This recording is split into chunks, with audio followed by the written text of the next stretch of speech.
So just over my shoulder you'll see that we've got a brick arch viaduct. That brick arch viaduct was built in the 1800s.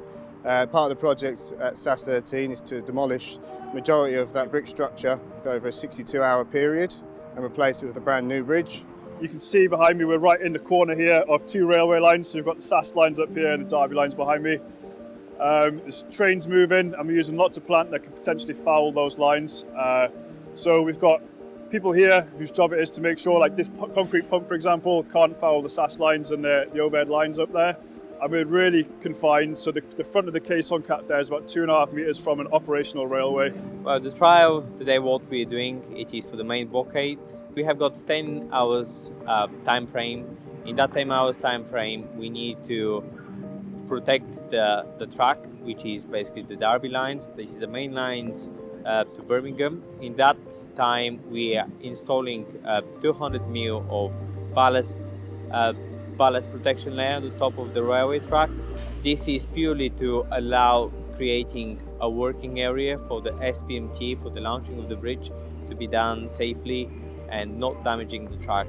The reason why we're doing the trial, it is purely time emotion study to realize each activity, how long does it take, and also from engineering point of view, to look at how it behaves as design. Today we're pouring what we call a caisson cap on the west abutment. So this is where the bridge is going to sit eventually. What we've got here is we've got two caissons, they're essentially two big tubes, and they go right down and they're keyed into the sandstone. So they go to about 26 metres deep. And then what we need to do is distribute the load from the bridge into those two caissons. They're currently at either side of the bridge. So what we do is we put essentially a caisson cap, what we call it, and that's like a mini beam that goes across the two caissons, and that's what we're pouring today behind me. The new bridge that will be arriving into the space behind me will be around 3,000 tonnes. It'll be landing into position on the abutments just over my shoulder. Temporary works is the construction required to enable the permanent works to be built. The trestles that the bridge are setting in are a good example of temporary works. The jacking up of the bridge here at SAS13 has been done because the jacks required to lift the full weight of the bridge are too big to use at this lower level.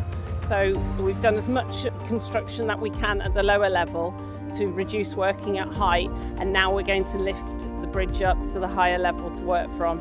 There's 9 spans of bridge. This flat span behind me is span 3, so there's 2 this side of it. Span 1 stays in, and span 2 from there onwards is demolished until span 9, which is the very far span. You might be able to see the abutment behind me, the work's going on there. So once this abutment's finished and that abutment's finished, in the blockade we'll demolish everything in between them, and then we'll bring the bridge in and sit it down on top. I think rail projects alone come with a completely different complexity in terms of safety and your distances away from the railway line. There's a lot of work you have to do where you have to work on the line or near the line, and understanding those limits is all part of it. So safety is obviously the most important thing.